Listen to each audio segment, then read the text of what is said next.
नमस्कार, स्वागत है आपका। आप देख रहे हैं हमारा उत्तराखंड। मैं हूं आपके साथ अनाया शर्मा। शुरुआत करेंगे खबरों के विस्तार से। उत्तराखंड में चुनाव को लेकर सभी पार्टी तैयारियों में जुटी हुई है। सभी राजनीतिक पार्टियों के बड़े चेहरे लगातार अपने प्रत्याशी को जुटाने के लिए दौरे कर रहे हैं। उत्तराखंड में चुनाव प्रचार के लिए स्टार प्रचारकों का जमावड़ा भी लगा हुआ है।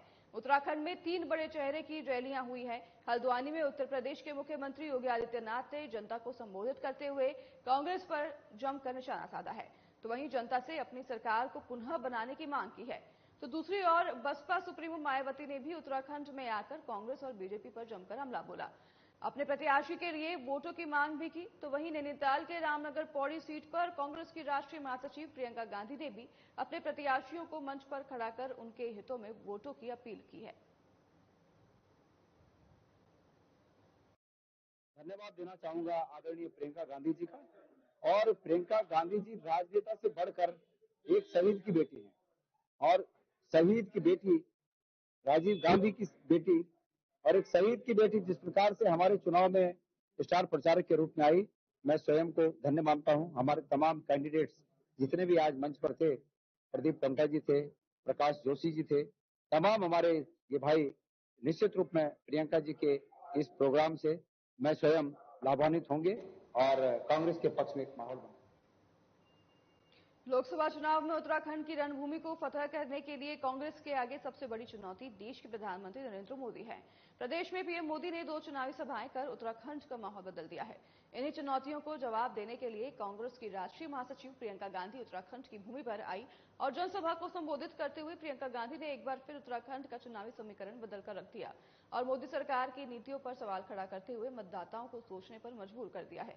वहीं आपको बता दें कि कांग्रेस की राष्ट्रीय महासचिव प्रियंका गांधी ने रामनगर में चुनावी सभा को संबोधित करते हुए 2 लोकसभा पौड़ी, गढ़वाल और नैनीताल सीटों के समीकरण को अपने फेवर में लेने की कोशिश की है।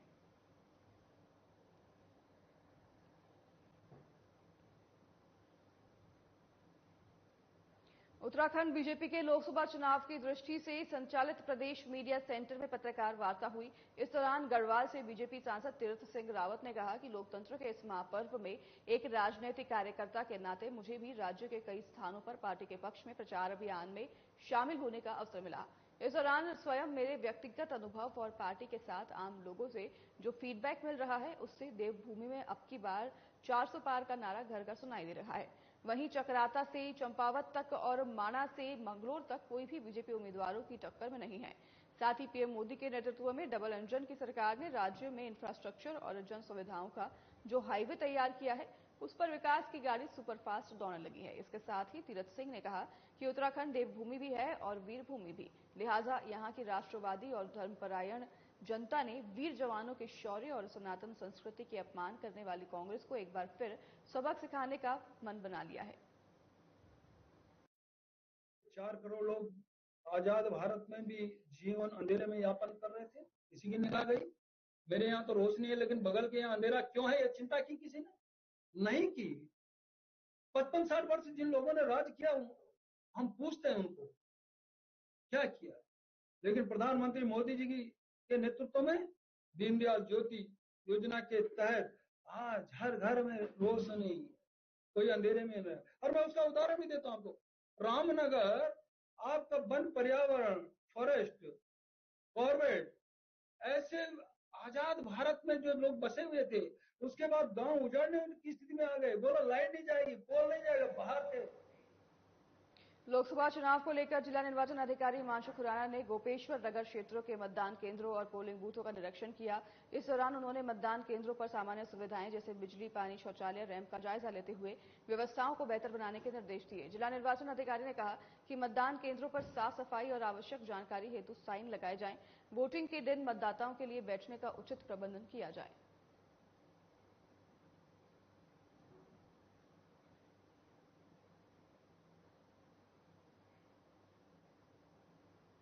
बैसाखी के पावन पर्व पर बैसाखी कौतिक की श्रृंखलाओं का धूमधाम से आगाज हो गया है। आपको बता दें कि ये मेला जनपद चमोली के कई क्षेत्रों सहित पिंडर घाटी में अलग अलग स्थानों पर 5 दिनों तक चलेगा।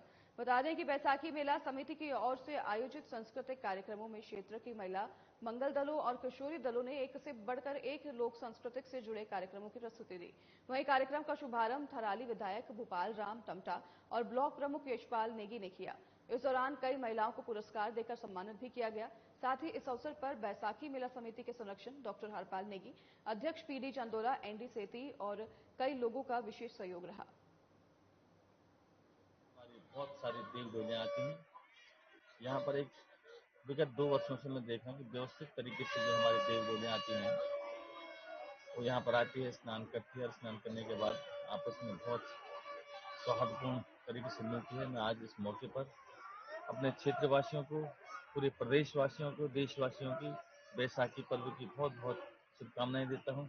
उनकी सुख समृद्धि की कामना करता हूँ। सौहार्द का वातावरण बने, ऐसे आज की इस बैसाखी के पर्व पर हमारी रीति भी है। बाहर से भी लोग यहाँ पे आए और बड़े हर्षोल्लास के साथ हम इस त्योहार को मना रहे हैं। हमारे कुबेश्वर महादेव, हमारे लिंगेश्वर महादेव और हमारे यहाँ पर गणपुर महादेव यहाँ पर आए हैं और वो सब यहाँ पे स्नान करेंगे और हम अपना यहाँ पे हर्षोल्लास के साथ छुट्टी मनाने के यहाँ पे आए हैं।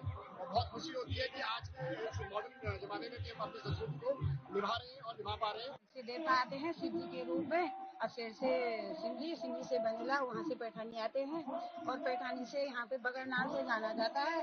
उधर से पंथी मेला लगता है, वहाँ पे भी सभी देवताएं आते हैं। माल और कोप, जो भी लिंगेश्वर महादेव जो भी होते हैं, सारे देवता लोग इधर उधर आर पार इकट्ठे होते हैं। और हमारे महादेव शेर से जब पैठानी गांव में आते हैं तो हमें ध्यानियों के लिए प्रसाद के रूप में हरियाली दे जाते हैं। ये हरियाली है हमारे बैसाखी का त्योहार है और बैसाखी में उस दिन ये हमारे एक पिंडर प्रयाग है यहाँ पर, और यहाँ पर असेड़ से, पैठानी से, यहाँ पर मृत्युंजय महादेव और उधर से क्या कहते हैं ये कोबेश्वर, लिंगेश्वर, मालेश्वर, ये सारे आते हैं। और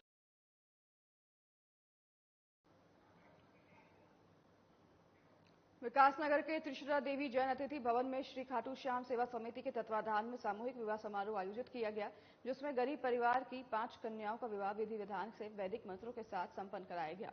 सभी जोड़ों को 50 प्रकार की घरेलू सामग्री और जेवर उपहार स्वरूप भेंट किए गए। तो वहीं बैंड बाजों के साथ बाराती पहुंचे। वरमाला के बाद मुख्य आचार्य के निर्देशन में 5 पंडितों ने अलग अलग अग्निकुंडों पर वैदिक मंत्रोच्चार के साथ पाणी ग्रहण संस्कार की विधि संपन्न करवाई।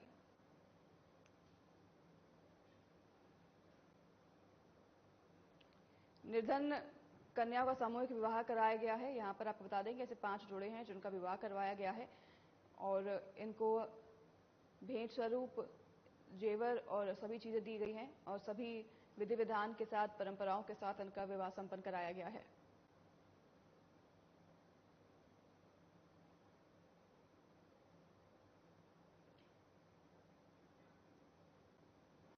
कासनगंज की तस्वीरें हैं जहां पर निर्धन कन्याओं का सामूहिक विवाह कराया गया है। इस दौरान ऐसे बता दें कि 5 कन्याएं थी जिनका विवाह संपन्न कराया गया है। सभी विधि विधान के साथ इनका विवाह संपन्न कराया गया और उन्हें सभी चीजें दी गई हैं, जेवरात दिए गए हैं। शादी में अच्छे से पूजा विधान के साथ इनका विवाह करवाया गया। 5 जोड़े ऐसे थे जिनका विवाह संपन्न कराया गया है पूरे विधि विधान के साथ।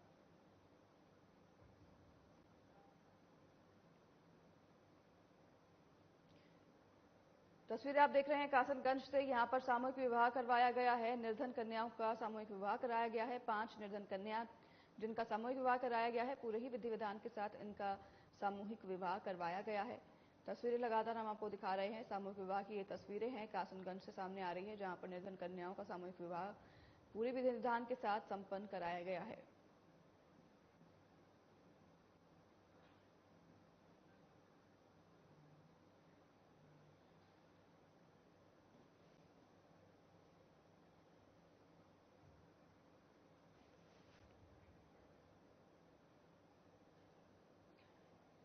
कासनगंज से ये तस्वीरें सामने आ रही है, जहां पर पूरे विधि विधान के साथ निर्धन कन्याओं का विवाह कराया गया है। खाटू श्याम समिति ने ये विवाह संपन्न कराया है। 5 ऐसे जोड़े हैं जिनका विवाह कराया गया है सभी विधि विधान के साथ।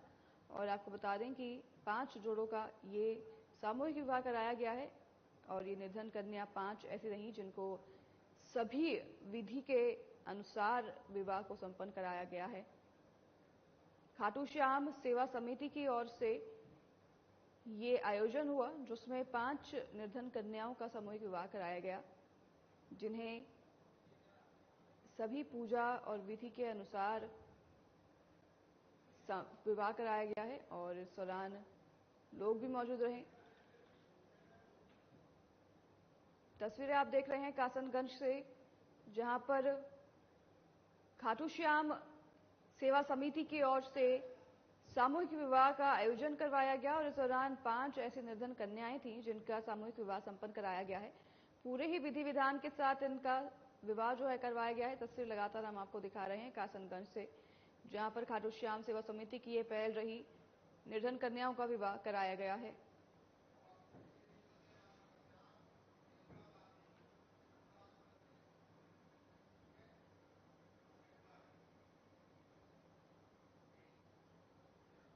चलिए आपको सीधे लिए चलते हैं रामनगर, जहां पर न्याय संकल्प रैली का आयोजन हुआ है। प्रियंका गांधी यहां पर जनसभा को संबोधित कर रही है। जी, श्री प्रकाश जोशी जी, श्री प्रदीप टमटा जी, मंच पर विराजमान सभी नेतागण, कांग्रेस पार्टी के पदाधिकारीगण, आप सबका बहुत बहुत स्वागत इस सभा में। उत्तराखंड से मेरे परिवार का एक पुराना रिश्ता है और जिस जगह बचपन की जो मीठी मीठी यादें होती हैं और काफी आपके प्रदेश में घूमने का भी मौका मिला, यहाँ रामनगर के साथ तो एक बहुत खास रिश्ता है। बहुत छुट्टियां हमने यहाँ मनाई। पास में कॉर्बेट पार्क है, आप तो जानते ही होंगे, सब यहीं के हैं। मुझे तो जब मौका मिलता था, बच्चों की 2 दिन की छुट्टी होती थी, तो रात की जो पुरानी दिल्ली वाली ट्रेन है, वो जो स्टेशन से, पुरानी दिल्ली के स्टेशन से जो चलती है 10 बजे, उसमें बिठा के दोनों बच्चों को सीधे यहाँ आ जाती थी। आज यहाँ आ रही थी तो दिल खुश हो रहा था बस ये सोच के कि मैं रामनगर आ रही हूँ। और आपको शायद मालूम नहीं होगा, लेकिन जंगल में एक छोटा सा मंदिर है और उस मंदिर से मेरी आस्था 13 साल की उम्र से जुड़ी हुई है। मैं यहां से कभी नहीं जाती थी बगैर उस मंदिर में मत्था टेके। सिद्धबली बाबा नाम है, छोटा सा एकदम, आपको जानकारी भी शायद नहीं होगी, जो जंगल में रहते हैं उनको जानकारी होगी। तो यहाँ आकर, और वो भी नवरात्रि के समय, आज बैसाखी है, मैं अपना बहुत सौभाग्य समझती हूँ कि आज मुझे ये मौका आप लोग दे रहे हैं। तो अब बताइए, राजनीतिक भाषण सुनना है कि सच्चाई सुननी है? सच्चाई सुननी है तो फिर बातचीत करते हैं थोड़ी। चुनाव का समय है। लोकतंत्र की सुंदरता होती है ये कि चुनाव है, कि 5 सालों में एक बार आपको ये मौका मिलता है कि आप अपने वोट से अपना भविष्य बदल सकते हो, है कि नहीं? और उस समय मेरे जैसे नेता, चाहे कांग्रेस पार्टी के हों, चाहे भाजपा के हों, चाहे किसी और दल के हों, आके आपको भाषण देते हैं, आप सुनते हैं। मैं यहाँ आ रही थी तो मैंने सोचा मैं सुनूं मोदी जी क्या कह रहे हैं। तो भाषण ढूंढा उनका, इंटरनेट पे खोला, सुनने लगी। मैंने देखा उत्तराखंड का भाषण। मैंने सोचा चलो देखते हैं क्या कह रहे हैं मोदी जी। 5 मिनट भाषण सुना तो सच्चाई यह है कि मैंने सोचा मुझसे कोई गलती हो गई है, ये पिछले चुनाव का भाषण दे रहे हैं। नहीं, सच बात है। तो मैंने तारीख देखी कि भाई गलती तो नहीं होगी, पिछले चुनाव का उत्तराखंड का कोई भाषण खोल दिया होगा, लेकिन वो तो अभी 2 दिन पहले ऋषिकेश का भाषण था। बात वो वही कह रहे थे जो 5 साल पहले कह रहे थे, और जो बातें कह रहे थे उनको सुनकर भी मुझे ताज्जुब हुआ। सबसे पहले तो उन्होंने कहा कि बार बार मोदी सरकार। कहा आपने भी सुना होगा, पिछले चुनाव में भी सुना होगा। अब मन में ये बात आती है कि भाई कितनी बार मोदी सरकार, कि उत्तराखंड और हिमाचल प्रदेश देवभूमि है। और भाषण के समय उन्होंने इस तरह से उसको कहा कि जैसे, क्योंकि वो इसको देवभूमि मानते हैं, इसीलिए उनके दिल में यहाँ के लिए खास जगह है। मन में मेरे ये बात आई, पिछले साल हिमाचल प्रदेश का चुनाव था। जहां जहां मोदी जी गए उन्होंने कहा कि ये देवभूमि है। हिमाचल प्रदेश को कहा। चुनाव कांग्रेस जीती। कुछ महीनों बाद आपदा आई, भयानक आपदा आई। लोगों के घर बर्बाद हो गए। एक परिवार था, 7 परिवार के सदस्य बह गए, मंदिर टूटे, पहाड़ गिर गए।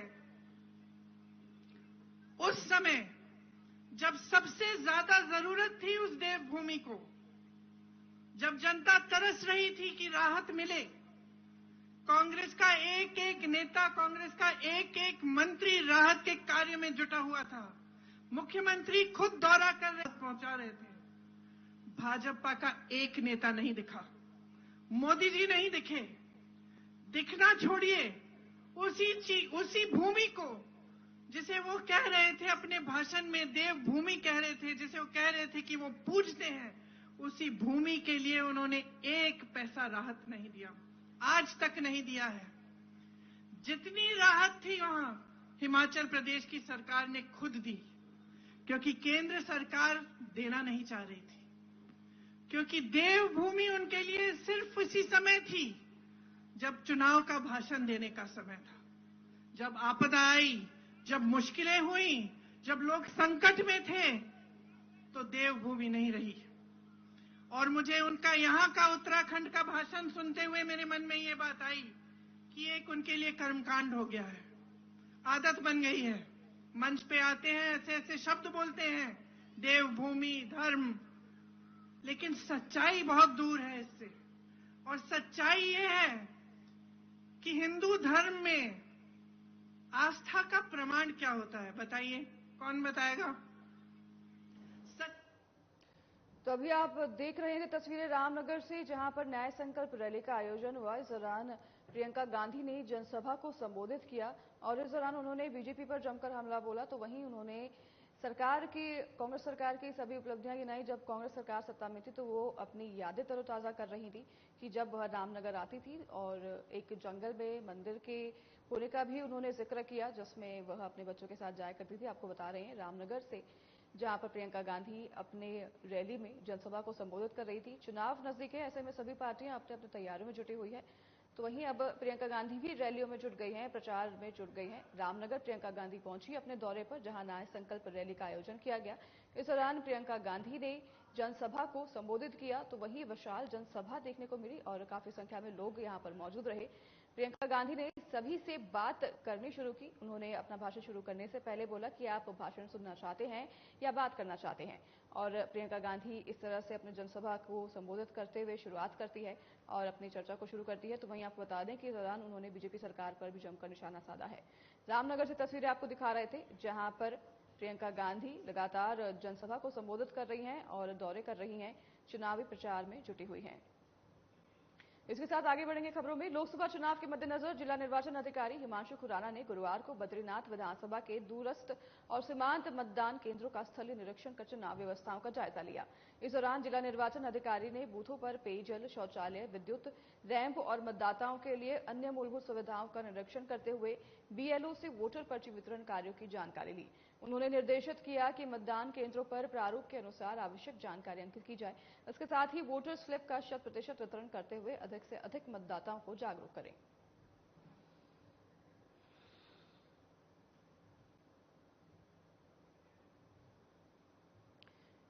जिला निर्वाचन अधिकारी सभी मतदान केंद्रों पर पहुंच रही हैं, जायजा ले रही हैं। आपको बता दें कि चुनाव को लेकर प्रशासन अलर्ट मोड पर है। तो वहीं सभी बूथों का जायजा लिया जा रहा है और निरीक्षण किया जा रहा है। तो वहीं अधिकारियों को जरूरी दिशा निर्देश भी दिए जा रहे हैं। चमोली से ये तस्वीर आपको दिखा रहे हैं, जहां पर सभी मतदान केंद्रों पर जाकर जायजा लिया गया, ग्राउंड रिपोर्ट की स्थिति जानी गई और सभी को जरूरी दिशा निर्देश दिए गए। भारतीय जनता पार्टी के नैनीताल उधम सिंह नगर लोकसभा प्रत्याशी अजय भट्ट के समर्थन में स्टार प्रचारक के रूप में केंद्रीय रक्षा मंत्री राजनाथ सिंह नामनगर रोड स्थित रामलीला मैदान में एक विशाल जनसभा को संबोधित करने पहुंचे। आपको बता दें कि केंद्रीय रक्षा मंत्री राजनाथ सिंह ने जनसभा को संबोधित करते हुए कहा कि इस बार 400 के पार नारा साबित होगा। वहीं प्रधानमंत्री नरेंद्र मोदी के नेतृत्व में सरकार विकास की ओर अग्रसर है।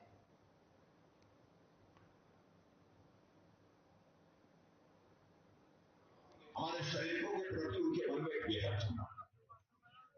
और याद है कि 2013-14 में मैं पार्टी का राष्ट्रीय अध्यक्ष था और प्रधानमंत्री पद के उम्मीदवार हरियाणा की एक सार्वजनिक सभा को संबोधित करने जा रहे थे।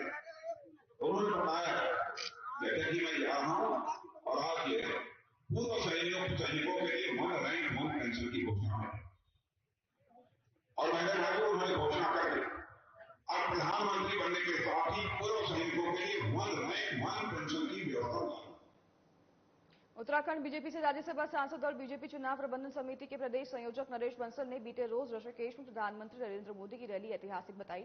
उन्होंने कहा कि इस रैली से एक बात तो साफ हो गई है कि उत्तराखंड में 500 सीटें बीजेपी प्रचंड बहुमत से जीतने वाली है। वहीं बंसल ने कहा कि बीजेपी का बूथ स्तर का कार्यकर्ता बूथ जीता चुनाव जीत के मंत्र के तहत काम कर रहा है। तो वहीं नरेश बंसल ने कांग्रेस पर हमला बोलते हुए कहा कि चुनाव में सोई हुई कांग्रेस अब प्रियंका गांधी की जनसभाएं करने जा रही है। नरेश बंसल ने कहा कि हम प्रियंका गांधी से जवाब मांगते हैं। कांग्रेस के बड़े नेता मातृशक्ति का अपमान कर रहे हैं, ये उनको स्पष्ट करना चाहिए।